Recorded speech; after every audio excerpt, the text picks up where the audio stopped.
Gelar butuh bertahun-tahun, sertifikat bisa dicetak dalam hitungan menit, tapi mana yang benar-benar menunjukkan kemampuan?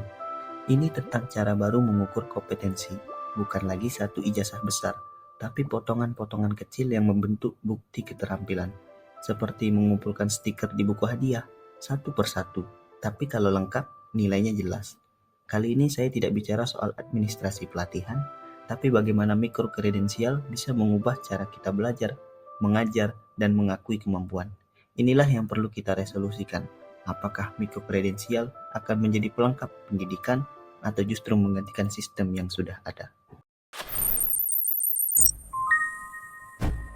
Fenomenanya, di satu sisi industri bergerak cepat dan butuh bukti keterampilan yang relevan sekarang juga.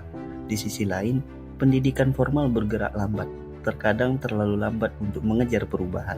Seperti toko yang menjual pakaian musim dingin, tapi musim panas sudah mulai datang.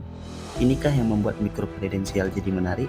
Potongan pembelajaran singkat, fokus, dan bisa langsung dipakai. Sebelum itu, mari kita pahami dulu apa sebenarnya kerangka mikrokredensial ini dan bagaimana ia menjadi jembatan antara kebutuhan dunia kerja dan dunia pendidikan. Bayangkan belajar seperti membangun Lego. Tidak perlu langsung membuat istana megah, cukup kumpulkan balok kecil satu persatu yang tiap baloknya punya bentuk serta fungsi yang jelas. Dalam dunia pendidikan, mikrokredensial adalah balok-balok itu. Unit pembelajaran yang singkat, fokus, dan spesifik yang nantinya dikumpulkan bisa membentuk bangunan utuh.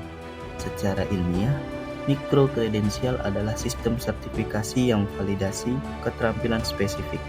Biasanya, kompetensi berbasis asesmen dan sering didistribusikan secara digital. Membayangkan pendidikan formal seperti paket makan lengkap di restoran. Ada pembuka, hidangan utama, dan juga penutup. Semuanya disajikan sekaligus. Sedangkan mikrokredensial ini lebih seperti kamu pilih makanan yang kamu mau sesuai selera dan kebutuhan sekarang. Inilah keunggulannya, fleksibilitas.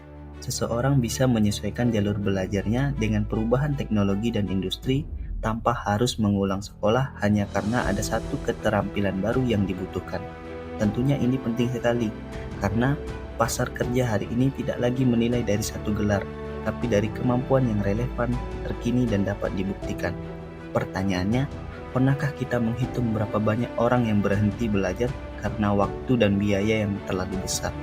Mikrokredensial ini memberi jalan pintas yang sah tanpa mengorbankan kualitas jika dirancang dengan kerangka yang kuat. Kalau kita terus mengandalkan sistem besar yang lambat bergerak, banyak talenta akan tertinggal hanya karena tidak sempat masuk paket lengkap pendidikan formal. Dan kalau kita hanya mengejar potongan-potongan sertifikat tanpa arah, kita akan berakhir dengan koleksi balok Lego yang tidak pernah membentuk apa-apa. Jika akhirnya kita bisa menantang mikrokredensial dalam kerangka yang jelas, kita akan punya sistem belajar yang adaptif, inklusif, dan siap menjawab perubahan. Karena pendidikan masa depan bukan lagi soal seberapa besar ijazahnya, tapi seberapa tepat potongan-potongan ilmunya digunakan. Inovasi bukanlah menciptakan hal yang baru, melainkan berani mempertanyakan cara dan meresolusikannya dengan menyampaikan pemecahan masalah.